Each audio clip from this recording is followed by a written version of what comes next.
Otherwise, how do I even know what I'm contributing to this space? It is. I'm trying to enter my himbo era. I moved it up to put it there. You went that way. Yeah. I'm trying to enter my himbo era at this point. I just want to look pretty and not make any decisions. I wish I could. If someone would dress me, I would play doll with me. I would totally wear whatever. This is okay. Let's do it. This is probably going to be a really interesting podcast intro. I'm assuming, right? Throughout the episode, stay close to the microphone, right? Yes, I'll do my best. Hello, everyone. Welcome back to another episode of Between Two Problems. My name is That's never going to get old. I'm sorry. My name is Ryan, and I'm here with Juanito. We're here at the Ekoparty conference in Miami. The special guest this week is Jordan Wiens, founder of Vector35, the company behind Binary Ninja. What are you doing here? The fuck are you doing? Well, here? It's close. I can drive 3 hours for a conference for once. Normally, right, I got to go fly 2 layovers or something ridiculous, and so that's great. I even just got back from Offensive Con too, so I was in Berlin. And I was excited because I've never made it down to Argentina, and so I wanted to get a little taste of it here. I was excited to try it out, to be here, and it also feels like home because on the beach. This is home for me, so I like that. Not that it needs any introduction to our audience, but just give me a brief overview. What is Vector35? What is Binary Ninja? Give the audience an introduction to yourself. It's good timing for it, too, because the company Vector35, you don't have to know about that. We made up the name. We were all 35 years old when we started it. That's the real origin? That is the actual, it was 2015, and we were all 35, so we should be like Vector 46 right now. We wanted to make Binary Ninja, a decompiler. At the time, Ghidra wasn't out. Hexrays was the only tool in town for doing binary decompilation. And we thought, this would be fun. Like, what else were we going to do for the next decade? So, it was 11 and a half years ago we started the company. And it will be a midlife crisis, basically, describe it. Build a decompiler. It's not a good business. I've told, the guys, the ASU team was building Anchor, and they're like, we're going to start another, decompiler product company. I was like, please don't, and not just because I don't want to competitor. Don't do this to yourselves. Buy a Porsche. There's so many other things you can do. So July 31st is the 10-year anniversary of Binary Ninja actually being a thing, which is weird. Now, give me the why of it then. Then why did you choose this? You have a rich history of participation and excellence in CTFs. That was like your childhood was like. It was, yeah. I'm a child of the CTF community. I grew up doing network security at a university, and I think where we first met was as a part of that. I did even a little bit of writing for magazines, played Capture the Flag, kind of get into offensive, went off into the Department of Defense and intelligence community, as a contractor doing exploit dev, reverse engineering there. And then, 11 and a half years ago, we were kind of tired of living in SCIFs. I want to be able to see sunlight during the workday. And it also just felt like there hadn't been enough innovation in decompilation and binary analysis in so long. So all right, well, let's just go put our money where our mouth is. Was there a problem? Ida was the only game in town. What were you trying to replace? What was the? Yeah, so the original stated goal was we're going to replace Ida. That was the goal, and we're still working on that. I think technically there's a lot of advantages we brought and ideas we had that were really nitty gritty. Let's do some scene setting because I think there's some technological advantage that we should go into. But just to remind folks, right, before Ghidra came out. Yeah. If you an IDA license was it was a prohibitive amount of money, and it actually meant that many people learning RE, trying to become reverse engineers, had never interacted with a good decompiler. Period. You just had nowhere to learn it because you had nowhere to use it. And it was chicken and the egg. You couldn't get one until you had a job, and you couldn't get the job until you had the skills, and so you just had to pirate it, or you had to So that was. Accessibility and making a tool that was friendly to students and hobbyists was absolutely a lot of it. That was a lot of the motivation. Yeah. Early, certainly, it's how we kind of positioned the product initially because we knew that we couldn't compete without years of development at the decompilation quality. And so we picked the API, and then we picked, let's make it easy for students and hobbyists, give them something to work with. We do have Ghidra now, right? So if Ghidra had been out, I don't think we would have started the company. We certainly... That was going to be my next question. How has Ghidra not only affected business, and we can talk a little bit about the business, but if that was the motivation, then Ghidra would have replaced that, right? We would have done something totally different. Right, we would have gone off and built CTFs, paid CTFs maybe, or we would have done training. I'm so glad that didn't happen. Because Ghidra is not, before you even discuss the business, I'll say this without knowing your answer. Yeah. but Ghidra is a wonderful thing for the people that didn't have access. I'm happy for but like. So what is binary ninja? But I don't ever want to fucking use Ghidra. I would like to spend the rest of my life without ever having had to use Ghidra. Yeah, life goal. Fuck Java. I don't want to use that shit. I don't want to figure out what like these 17 different fucking screens I need to click on because that's how it was built up by a bunch of contractors over 2 decades. Thank you. It's wonderful. But I would like to never have to use it, please. They've dropped 2 clicks. It used to be 13 to from literally launching it to looking at main. Oh, you're being literal. I counted. And it's down to like 11 now because the file open got a little bit better. So like you open, you make a project. It's built for long-term reverse engineering. You're inside the NSA and you're working on a target for years and decades of reverse engineering. And so just for like quick, I want to look at a thing, not what it was built for. You can work around it. You can do other things. I'm glad it exists in many ways because it is good for the community. I think Radare was the tool of choice. It was the only open source tool really that was That's for using. sociopaths. That has a separate set of issues. It's designed. Pancake built it for himself, and he likes it for what he wanted.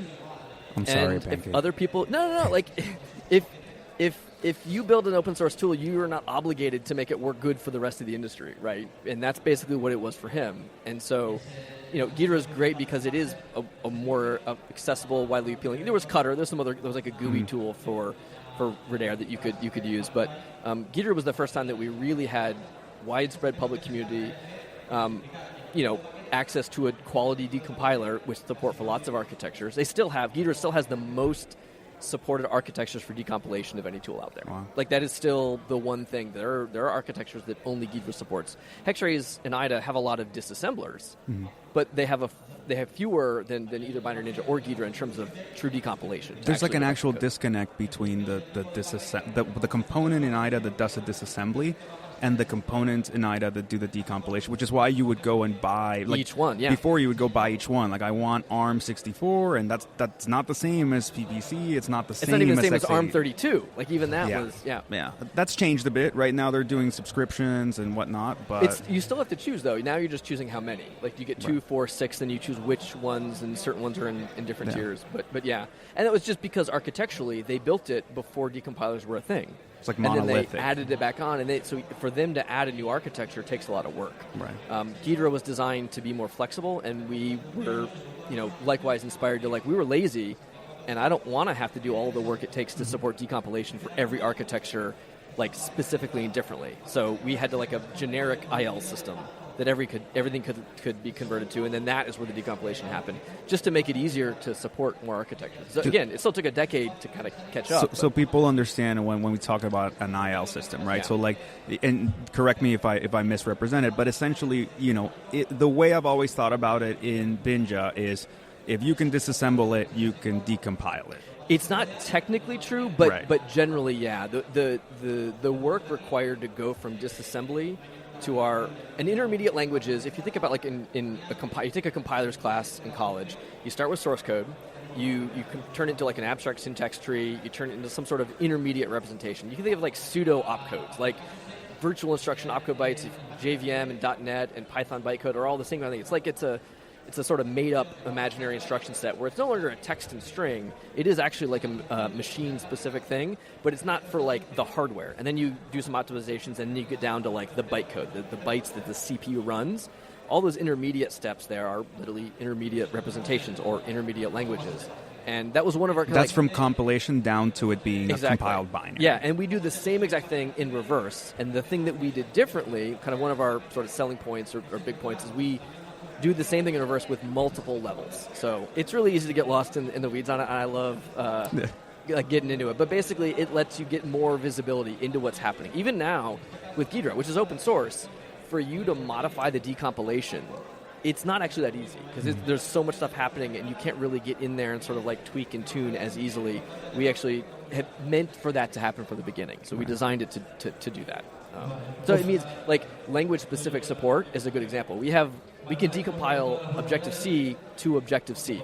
Like, the output is Objective-C. I saw the Rust output, too. The Rust one's lame. And come on. Yeah, no, okay. The Rust one is just like a syntax layer. Right. All it does is just do, like, the syntax of Rust. It's not doing language-specific Rust things. Objective-C is, like, doing Objective-C-specific decompilation. Wow. And I want real Rust. Right. We're working on Rust and C++ and Golang as fully fleshed out ones. I think it's one of the, in terms of, like, what's happening, like, interesting in the future in decompilation, like language-specific decompilation is fun. But it's interesting. It's almost, sorry, and this is maybe getting a little too nerdy in it, but like it's interesting because the way that I've been describing it, and I think Lori Kirk at Reverse at your conference, she had an amazing keynote. I loved her talk. Yeah. She basically did this the right way, right? She taught this as like a master class, but the way I've always thought of it is when we decompile, you take this stuff from disassembly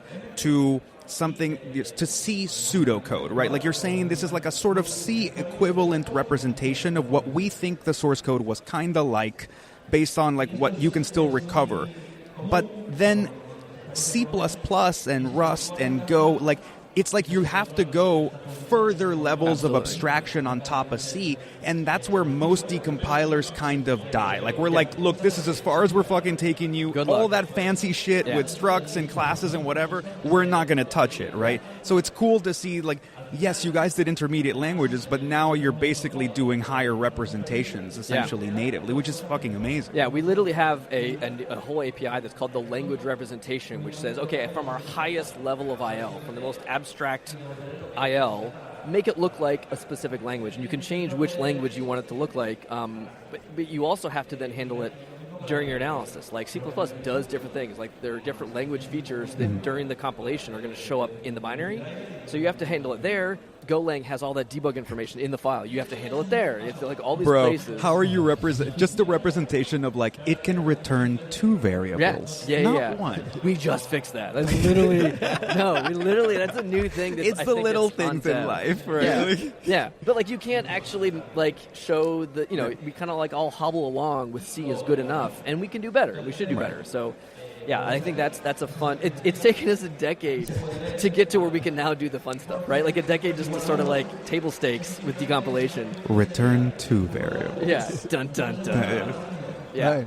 Just to interrupt the nerdery. Please do. Bring us back. Bring us back. And before we get to the elephant in the room, how is business, one? And two, what would you have done differently in 10 years, knowing what you know now and where we're heading? Is there like a little regret that you didn't do something different? Therapy instead of building a decompiler? Or like So I love... No, I'm sure you're doing a lot of like postmortems now. Yeah. Well, and it's still, we don't... Yeah, the bottom line is we don't know, and AI is going to be disruptive. We'll get to that in a second maybe. But just where we're at now, 10 years has been fun, hard problems, people working with it, love that, we're like 17 people. It's a great size to be at.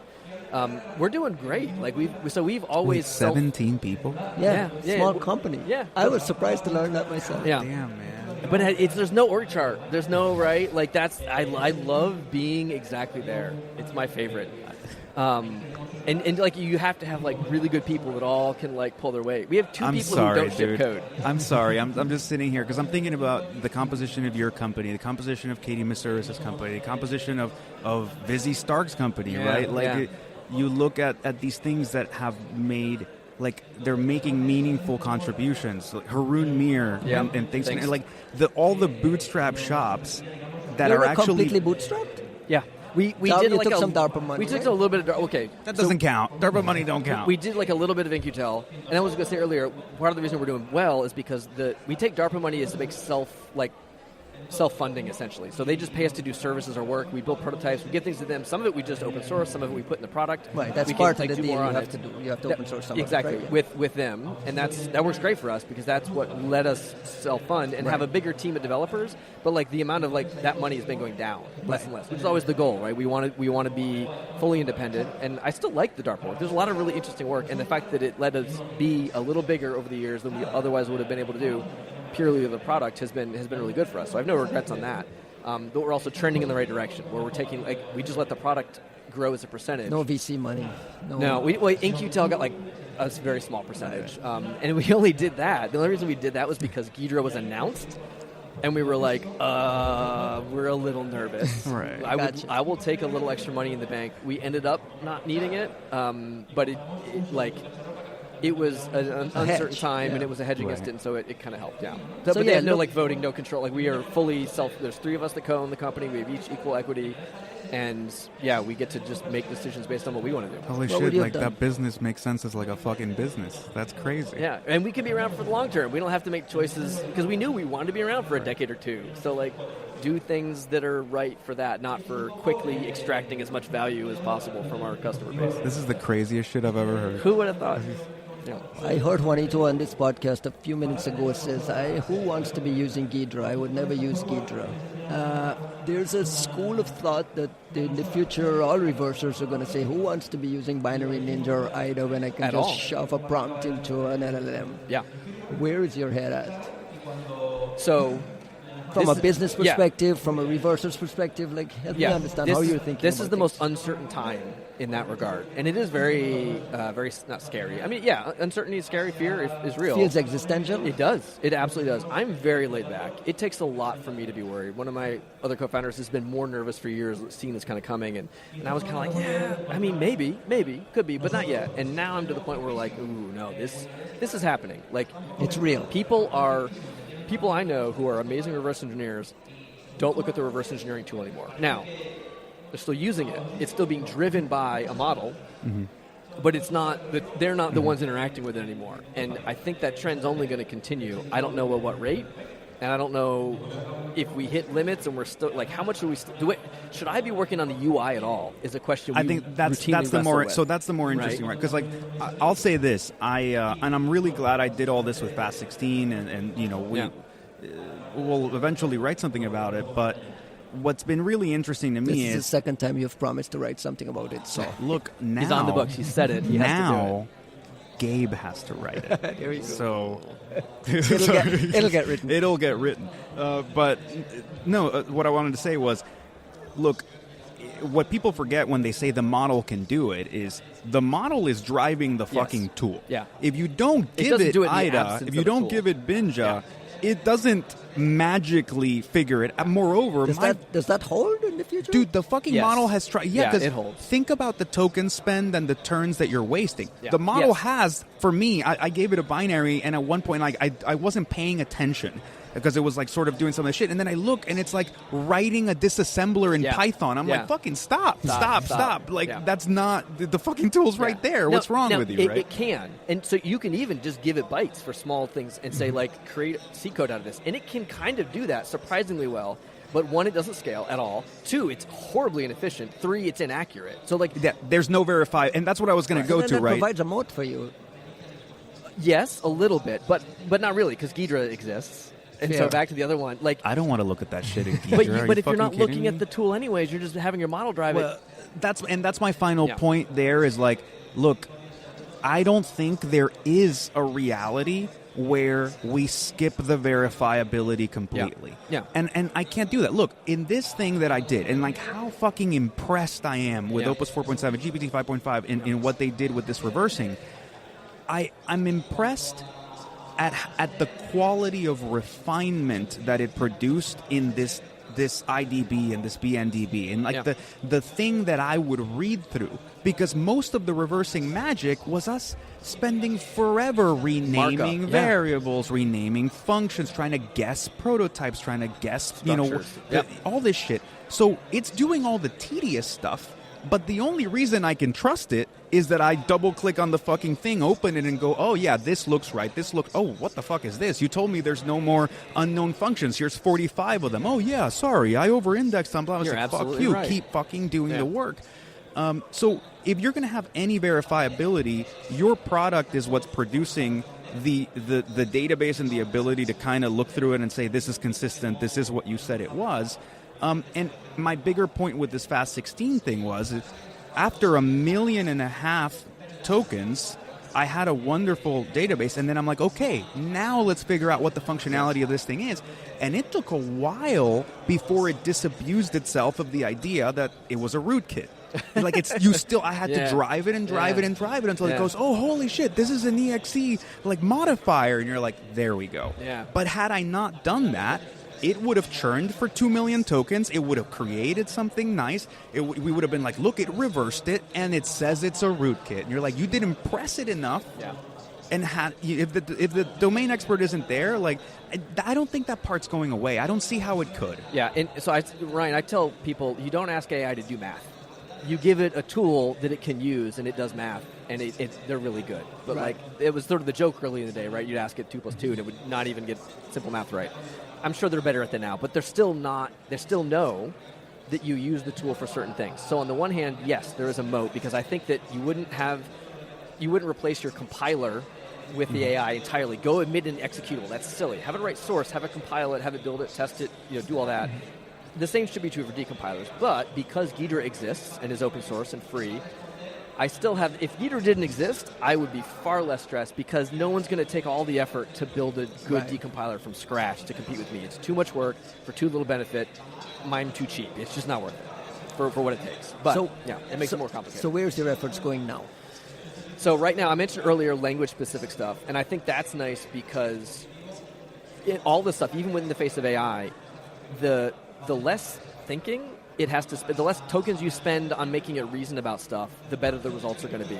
So for the same reason, again, even if it's capable of decompiling a single function on its own, it can't do a whole binary, and you don't want it to. You want it thinking about the results, you want it naming things, you want it using tools, you want it doing that. And so if we can give better output because we speak Rust, because we speak Golang, and we have really good, clean Golang decompilation, and then we give it to a model, you're going to get just better results. And so I think that we still need to be a better decompiler, and we're using AI in making test cases and writing new features and testing things. Like, we're going to certainly leverage it, but like, it's going to be a deterministic process as much as decompilation is deterministic, and we're going to get concrete answers out of it. We'll make that as good as we can.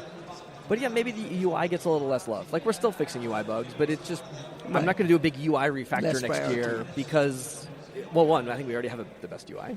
A little bit pat myself on the back there. Like, we worked hard on that, but like, I mean, I don't know Hugh, bro. Hey, listen, we made that triage view.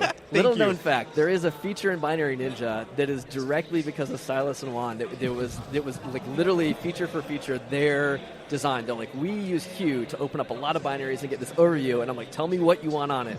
So every single thing you see, if you ever look at Binary Ninja's triage view, you could thank Jags. Thanks, Jags, for that. Actually, you could thank Jordan for his infinite fucking patience. we went through this for a couple of years where like every 3 or 4 months, Jordan would be like, so are you using it? And I'm like, I still kind of use item more. And he's like, why? Like, let's walk through it. So we'd spend like an hour. Yeah. The CEO of this fucking company spends an hour listening to me bitch. I'm like, oh, because like when I press X, it like puts the window, but the window, I like it. I want the pop-up. I want it to pop up. You weren't the only one. To be fair, you were not the only one. And like, from a UI perspective, like paper cuts are real bugs, right? Yeah. Like if it keeps you from using the tool.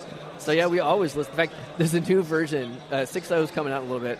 It has a new feature when you start, it actually asks you, do you want IDO way, the Ghidra way, or the Binja way? And it changes hotkeys, it changes UI, it changes like all the defaults to make so it fucking feel. Psyched. So you'll get that. Like, you don't have to go change your settings anymore. You just tell one thing and it'll make I'll it say look this. better. After a bunch of those sessions, the last time I taught my AI, my AI-assisted malware reverse engineering course at Hopkins at the Alperovitch Institute, we switched over fully to Binja. Nice. We used to buy the students Hue licenses, and we would get some like trial licenses from Hexrace for IDA Pro.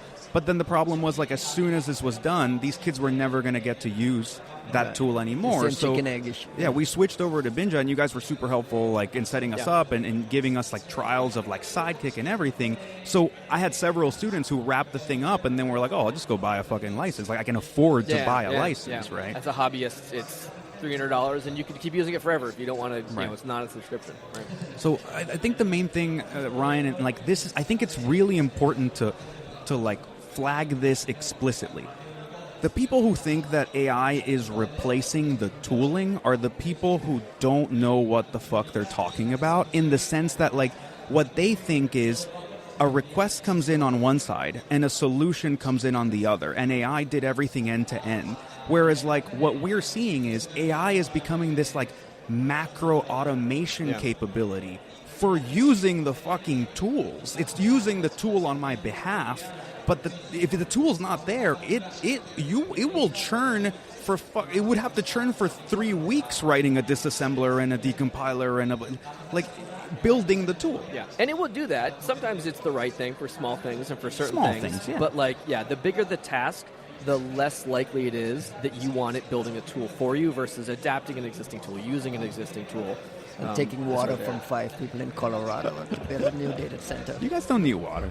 Are you an AI native company? Like, what is your own internal process around using AI? Is this a torturous AI? Discussion where we're just what do you think about AI? No, I can't stop talking about AI. Oh, I wish God. I could. Good. I want to. I want to stop. It hurts me, but I can't. You can't. We can't. Because it's foolish to ignore. Yeah, so we had...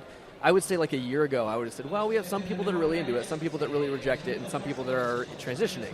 That shifted, and now it's just a question of how much AI do people use. The least level of involvement is some people are really only using... Do you want your employees embracing it more or less? I am happy with the current rate. I am. I think the AI budget just kind of ran through. No. The budget's fine because they're still so cheap compared to developers. Good developers versus AI it is. But the risk if you put too much into it. If we were to vibe code everything, it wouldn't scale. We wouldn't have 10 years of code that is quality and maintainable and able to still be an agile company where you can put out new features. Right? That's in fact, I probably use AI more than most of my coworkers because I'm I'm one of the worst developers. So I use it more, but then my commits get heavily scrutinized and take a lot more time to review because we don't want to let things that I've vibe coded sort of taint the quality of the product. There is now to combat that, we have really good AI review now. We're scaling up really good AI reviews where once it comes out of that, we're okay, well now it's closer. There's less review that has to happen to it. And so we have we have AI review agents, but we're still not fully end-to-end AI pilled. Every commit is authored or reviewed and all this stuff. And I haven't looked at the source code. It's already merged. I didn't see it. Yeah, but, I don't know that I ever want to go full into that necessarily. I like where we're at because we still are. We're in particular hitting hard problems. Now, UI stuff, sure. And that's where I said a lot of I'll spin up a new UI feature. And as long as it doesn't crash or it's not awfully wrong, you can undo that. It's an easier use case, right. And so we use more of it there. Core analysis, trying to understand how a decompiler works, how these program analysis concepts works internally, that's pushing it. I'm not saying they can't ever do that or can't do pieces of it, but I would not let them loose in the code base yet. Now, maybe that changes. Maybe if they keep at the rate they're getting better in a couple years, then all bets are off. I hope that it plateaus just from a societal upheaval perspective. I don't know what it looks like. Chill. Just if you don't mind chilling for a little bit. Please don't disrupt all of mankind. All right. So that's but I think right now, it still cannot solve the hard problems that our best people are diving in and doing things that just are very difficult. We kind of merge good engineering and user interface and that kind of stuff with literal program analysis research papers. Half the things that we've built could have been a PhD thesis paper that we published because you just have to do that to solve some of these problems. And again, Ghidra and Hextra, same thing. We're all really digging into some of these difficult things. And that's part of what makes it fun. That's part of why to be fair, right? You've got Rusty and Hexrays just picked up Rolf Rolls as their CTO, I think, or I think Ilfek is technically CTO, but he's head of something. So to see Rolf was god tier, right? You're talking about people who are doing hardcore research to advance, the state of the art. Yeah. As someone who's been in the exploit writing space, what is your take on the hype, the promise, the value of what we're getting out of Mythos and the Frontier Labs? And do you feel like vulnerability researchers and exploit writers are also in an existential crisis? How much of this is your fault? I don't think any of it's my fault. I do think so. Full disclosure, I have not tried Mythos firsthand. I have not used any of the the special super secret models. None of the ChatGPT cyber or not cyber yet. We've got the approved to do stuff bit where they turn off the extra filtering that happens because literally I couldn't have it triage reports people gave me. Somebody crashed Binja Ninja, sent me a report on it, and I couldn't use a model to triage it because the guardrail was hitting it. I was like, this is my own software. So anyway, it's a little bit overzealous. Mother may I do that stuff. Just having gotten back from OffensiveCon, right? That is very much the didn't have a lot of AI talks there, but here's the thing. On the schedule, none of it was AI. Every conversation on stage, everyone was AI. Yeah, and then in conversation with people, that's all we could talk about. So it was really interesting. I think they were intentionally trying, which again I appreciate. I think they were trying not to make it be fully AI built, but it did not. They couldn't fight it. Yeah.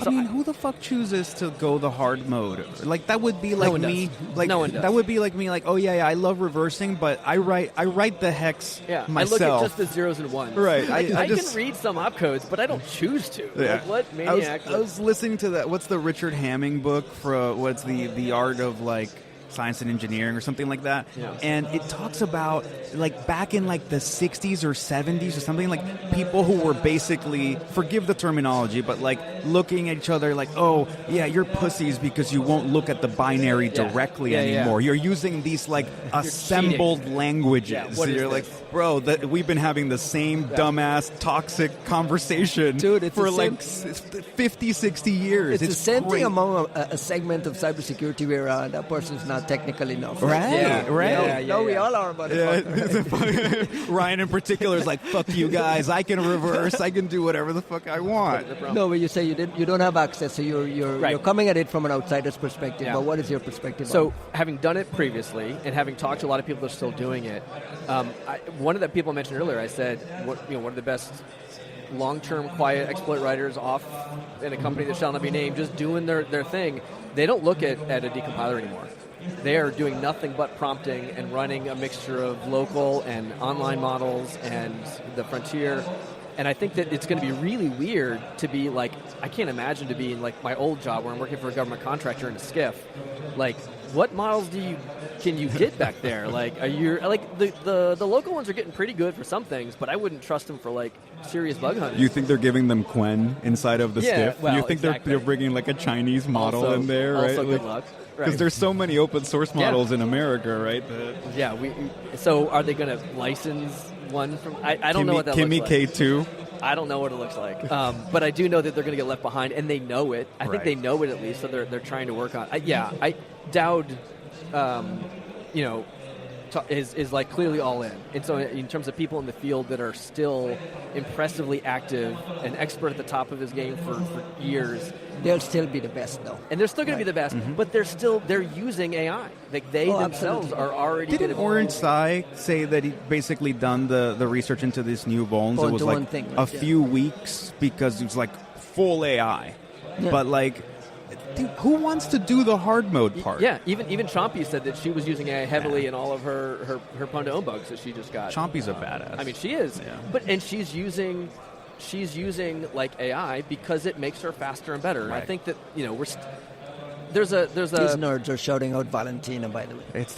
I'm sorry. It's just table stakes, man. Like you get somebody brilliant and then you multiply them by 20. You're like, fuck yeah. There's like the explore exploit trade-off, right? Of like there's a time where technology is changing and you're kind of adapting to it and figuring it out, and then there's a time where the technology stops changing and now you figure out how to use it. Mm-hmm. And I don't think we're there yet. I think we're all still figuring out what does it look like? Like, what is the right amount of AI, and where does it work best, and where do humans have it? And we can't, until things slow, like we can't figure out what that looks like. We call it vibitrage around here. Oh, there it is.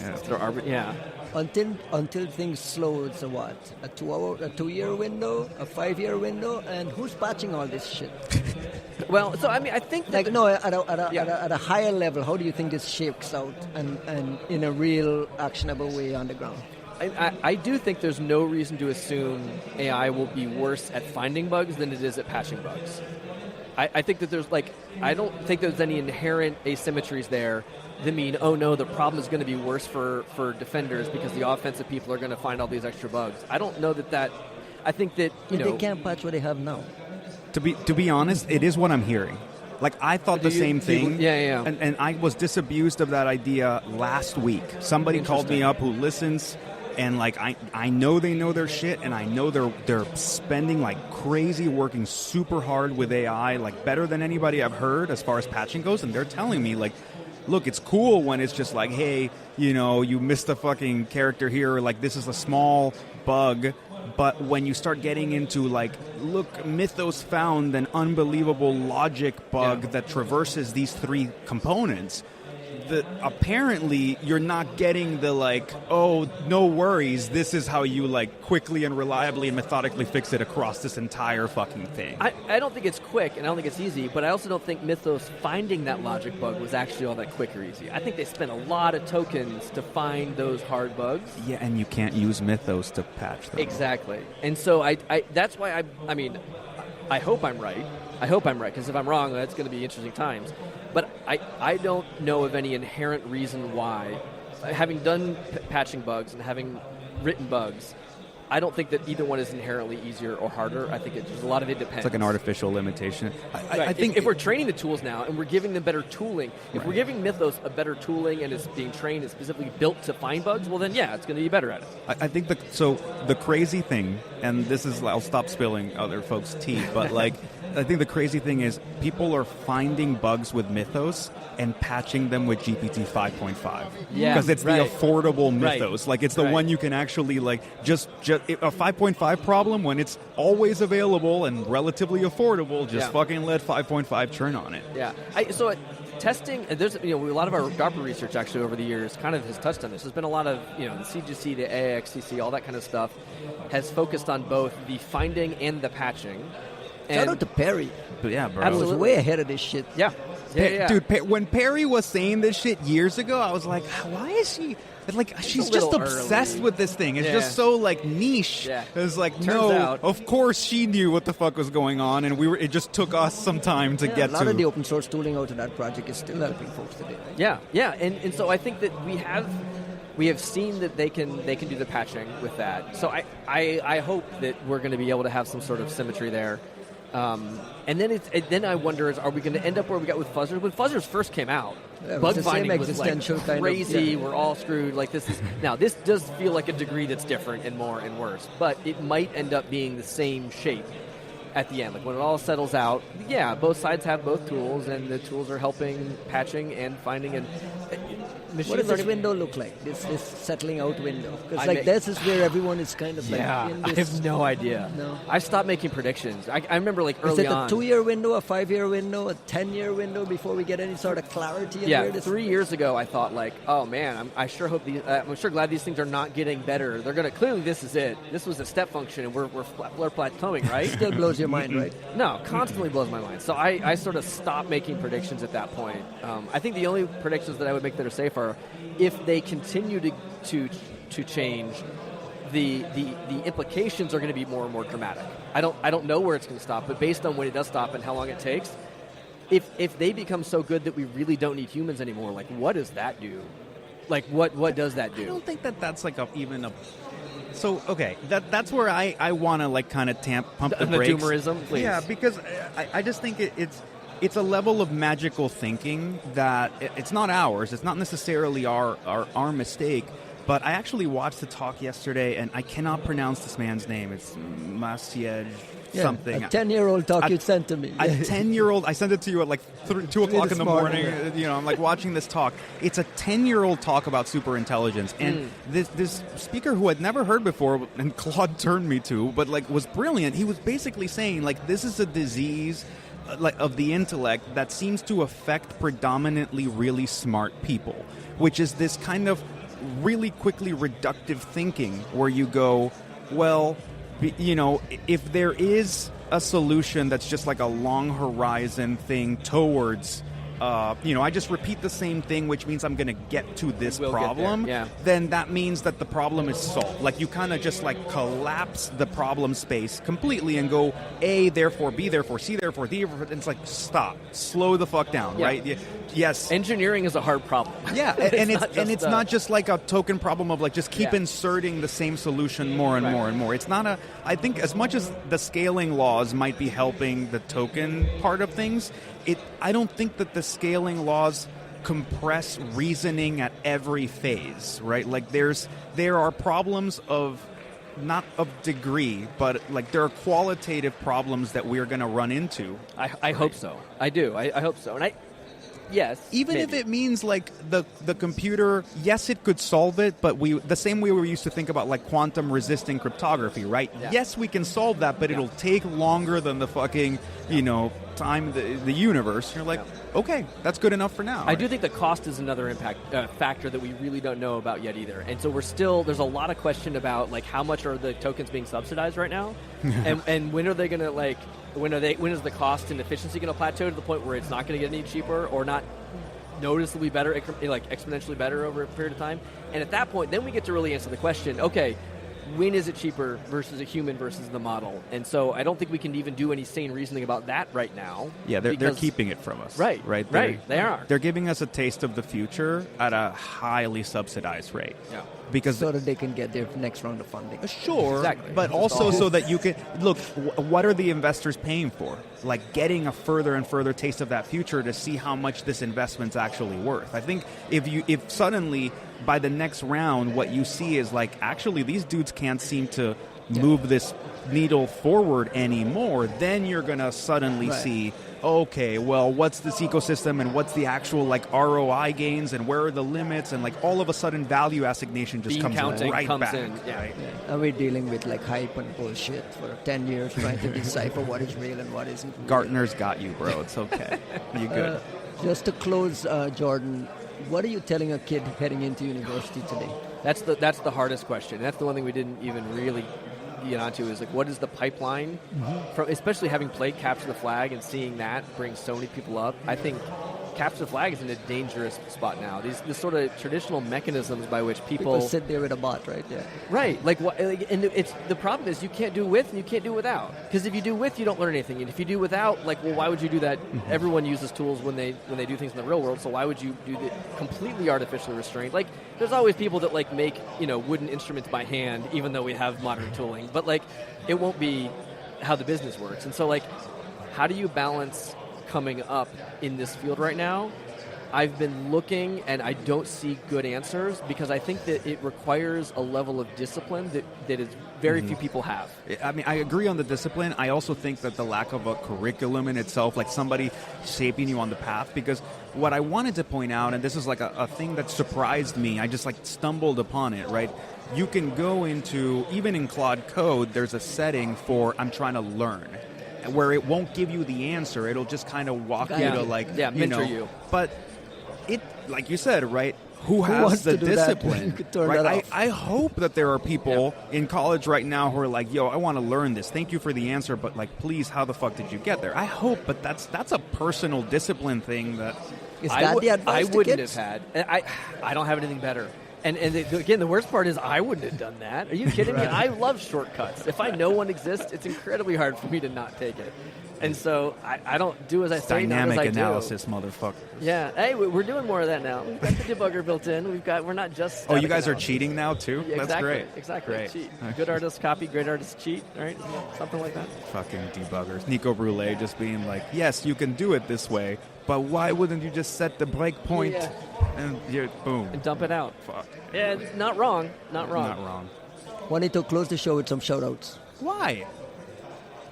Jordan, close the show with some shout-outs. Shout-outs to all of my Vector 35 people. Like I said, it's been 10 years. We're having a great time. I love my team. Other people, though, however, all the conference organizers, I love that I felt like we kind of had a lull in conferences, and I will shout out Reverse, which is my conference. I should be shouting out. OffensiveCon, Hexacon, Recon. There's so many good conferences that I love. LabsCon, of course. I am going to come back again this. I haven't been a little bit. I'm looking forward to it. It's the last one. Is it really? Yeah. Oh man, it's required then. Yeah. Oh, sorry. I'm caught up. That Laurie Kirk keynote from Reverse this year was fucking phenomenal. Yeah. Waiting for the offensive con talks to come out as well. I think you should see a good batch of stuff there. Yeah. What was the Unprompted Con? Yes. That's why I asked about the AI native, if your company was AI native. Again, I'll repeat, one of my favorite talks from that conference was Dan Guido's talk about pushing trailer bits in that direction. I was curious. That's why I asked the question about how AI native you are. Yeah, we're not pushing it as hard as Dan is, but yeah. Jordan, thanks a lot, man. Appreciate it. Thank you for listening to the show as well. Course. Jordan is a friend and family to the show. Thanks for the hard work. I'll have all kinds of feature requests. Thank you. Please do. I fix them when you send them. I do. You do. All right, man.